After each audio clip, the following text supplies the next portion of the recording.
I'm Nicole Vasquez. I am here to talk with you and share my story about being a workaholic nerd and how the past 5 years I have worked to create a balanced life and how I also learned to basically stop giving up. But first, I'm going to take you back about 5 years to the awakening. I was in my 20s. I was working in sales and marketing for corporate, in a corporate position, and I felt unfulfilled. I did my job, but I kind of felt lost. So I did what I thought everybody else was doing after work, right? I'd go to the bars, I'd go to the restaurants, and I just kind of flowed through that and feel unfulfilled, having conversations. And so I ended up being that person that my friends would make fun of because I ended up being at the bar talking for 30 minutes with somebody about, what do you do? Tell me more about that. How do you like that? That sounds great. Asking questions. And, what people want to talk about at the bar, right? Work and public affairs and current events and international aid and development, all that exciting stuff. That was me. I was that person at the bar talking about that. So I started to notice that maybe that social aspect of just floating around from bar and restaurant wasn't for me. And I said, okay, well, what is it? Who am I? And I recognized that I had different interests. And so for me at that point, that was my awakening of, that's not what I wanted. What do I like? So I looked internally and I said, well, I love to learn. I love to meet new people. And I still don't know what it is that I want to do yet, but I know it's something. So I started going to events just like this, incredible events like this, where you meet people, you learn new things. And I started to realize that I had a lot of different interests. So I did that for about a year. I went to 3 or 4 events a week, met a lot of people, made a new circle of friends, and so I spent a lot of my time reading and dreaming at home versus going out to the bars and the clubs. Still, here and there, right? We all need that a little bit. And what I figured out is that I wanted to start my own business. So about 5 years ago, I took the leap. I started my own co-working space. I went in on it completely on my own. No investors, no partners, no employees, which meant that I was there every single day, 7 days a week. And to other people, it was crazy, but to me, I absolutely loved it. Because I was in the zone. I was there from 8 a.m. to 8 p.m., sometimes later than that if we had events. I was hyper-focused. I was learning very quickly because I was doing everything myself. And I was obsessed. I loved it. Every single waking hour of the day I spent in my business. I worked with my customers. I developed relationships with other business owners. And my one main focus was just my business. There was a time where I was listening to the news, I think, in transit, and I heard the name of a world leader, and I was like, who's that? I literally had checked out from the world. But I was loving it. For me, that gave me joy and passion and energy. I was in the zone. And of course, 2 years goes by, and as human nature goes, you like something, so what do? You take it to the extreme, right? You do too much of it. So I fast forward, and I got to the breaking point. I had 3 companies, right? So this is about a year and a half ago. I have 3 companies now. Yeah, right? No big deal. What I loved, my work, building companies, helping people through my businesses, made me feel overwhelmed and trapped. I had no time for family or friends. When I had date night, I felt distracted. Sorry, babe. I know you remember that, but I was distracted. I was thinking about other things. I wanted to get home and get back to work, right? So I also had no hobbies because when you have a continual task list of things you have to get done, it's very easy to say, I don't need to work out. I can skip that event with my friends. I can skip that dinner with my family because I can do 1 more hour of work. So for me, that was not healthy. But the very worst was the actual internal. It was the lack of effectiveness. What I realized that really bothered me, what was the worst for me, was the feeling of not being effective. When I was hyper-focused and doing one thing and one thing only, I was very good. I was really freaking good at it. But when I had 3 different things that I had to chop up my day and do and focus on, it was hard. I wasn't 110% in one thing. I was 85, 95%, which is still pretty good, right? But for me, not good enough. So for me, that was awful. So I said, okay, what do I gotta do? So, reconstruction. Before I just dove into the reconstruction and started to rearrange my entire life, I said, well, what the heck do I want? What does a good life look like to me? What does a healthy, balanced life look like to me? So first, I do what I always do. I obsessively research, I talk to other people, and then I do something. So I actually, at that time, went to the Tony Robbins conference in the beginning of this year, and it was freaking awesome. It was 5 days straight of focusing on myself and figuring out who I was, what I valued, where I wanted to be, what I wanted to be known for. And because of that entire kind of like self-evolution process, I did my first thing, which has been super effective in that reconstruction process, was to create my goals. So I had a 1-year goal, an immediate goal, a 1-year goal, a 5-year goal, and a 10-year goal. And I wrote that all down. So for example, my immediate goal was that I wanted to stop being on site every single day at my space.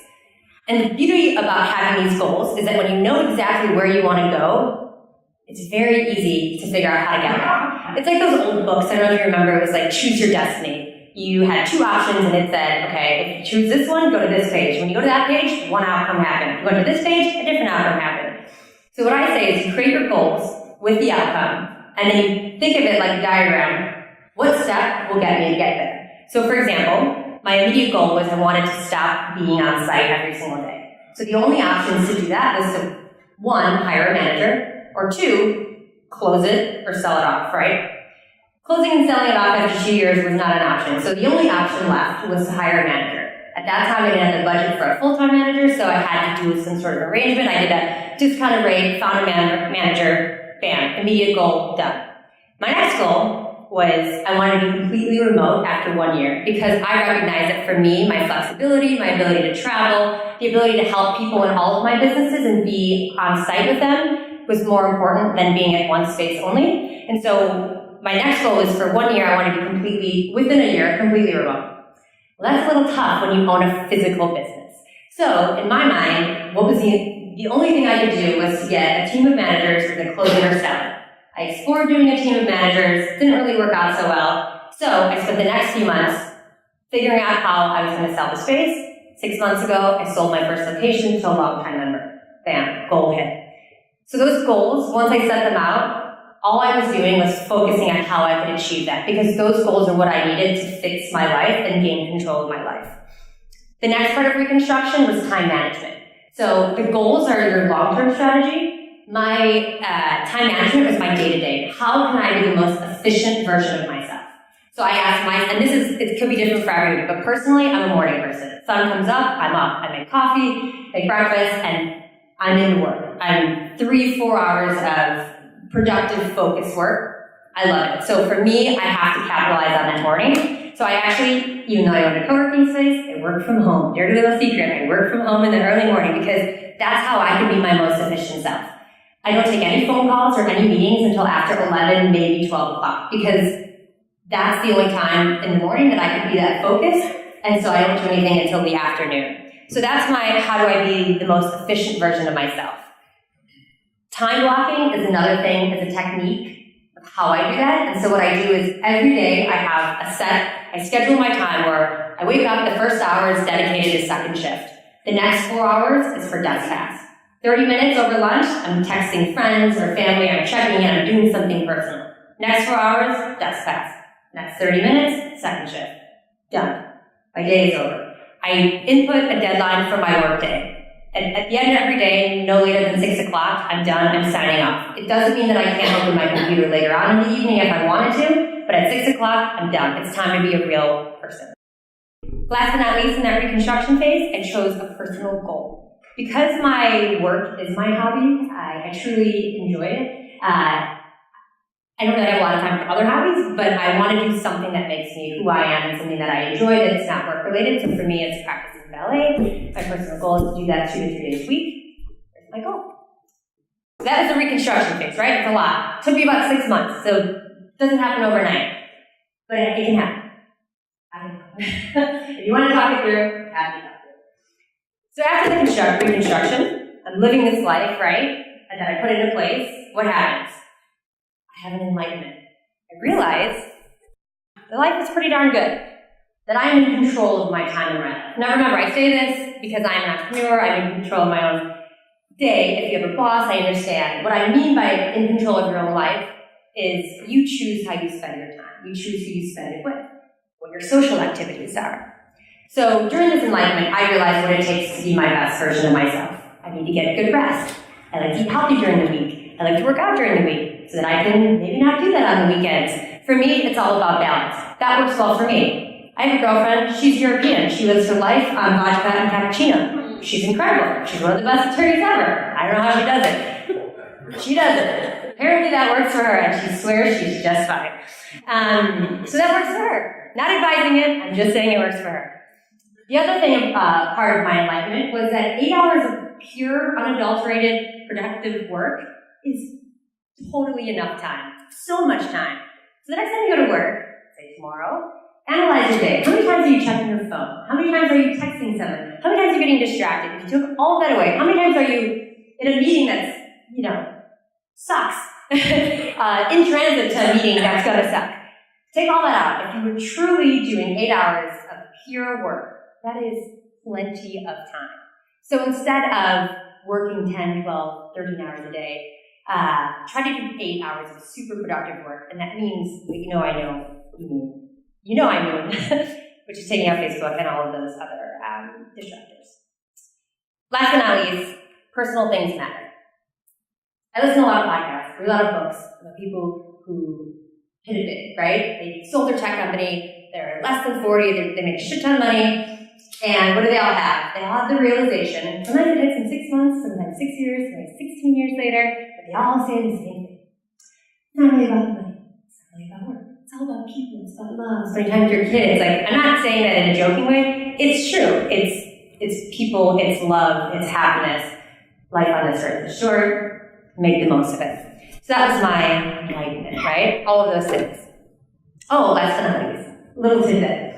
Time blocking. People always go, how do you block off time? So like, if you're working on that, like what happens if someone calls you, if you have an email or whatever? I say, check this out. If I'm checking my email at 8 a.m. to 9 a.m., and then I check it again 3:30 to 4:30, if anybody emails me in between that time, I'm getting back to them at 4:30. If anyone emails me in that evening, I'm getting back to them the next morning. To the outside world, you are so efficient. You're not missing anything. But internally, you're in control. Email does not have control of you. You don't see that little number in the corner. Exit out, close it out. That's my little tip. So now, after this reconstruction alignment, I'm in the groove. What does that mean? It means my social activities are chosen by me, which means I'm usually being like, let's do dinner with people that I care about, people that I want to have a good conversation about. In my daily life now, I don't hear about the Kardashians. Not that there's anything wrong with that. Personally, not my choice of topic or culture or anything. That's the life I want. I want to talk about topics that are important to me. I surrounded myself with people that have those interests, and thus my social activities have that. It still has good food, it still has good wine, it just has way better conversation. And now I accept myself for who I am. So my self-care is, I am who I am. I'm a huge nerd. I love my work. That might be boring to some people. I work a lot. That's okay. That's who I am. Not everybody loves their work or likes to read or, do all these things. I do. That's okay. I'm not for everybody. The last time I had a dinner recently, this woman said something like, I hate talking about work. When I check out of work, I just want to go home, watch reality television, and just zone out. And I was just like, oh my God, I gotta get out of this dinner because what are we talking about for an hour? So do what makes you happy is the bottom line of that story. I'll leave it at that. So I don't care what people think, if I'm weird or I'm dorky or whatever, or if I'm always on, but that's who I am. And it took me about 5 years to get here. I have no doubt that in the future there'll be more challenges and I'll have to go through this whole process again. I've been through it once, and now my guiding light is do what you love. Thank you.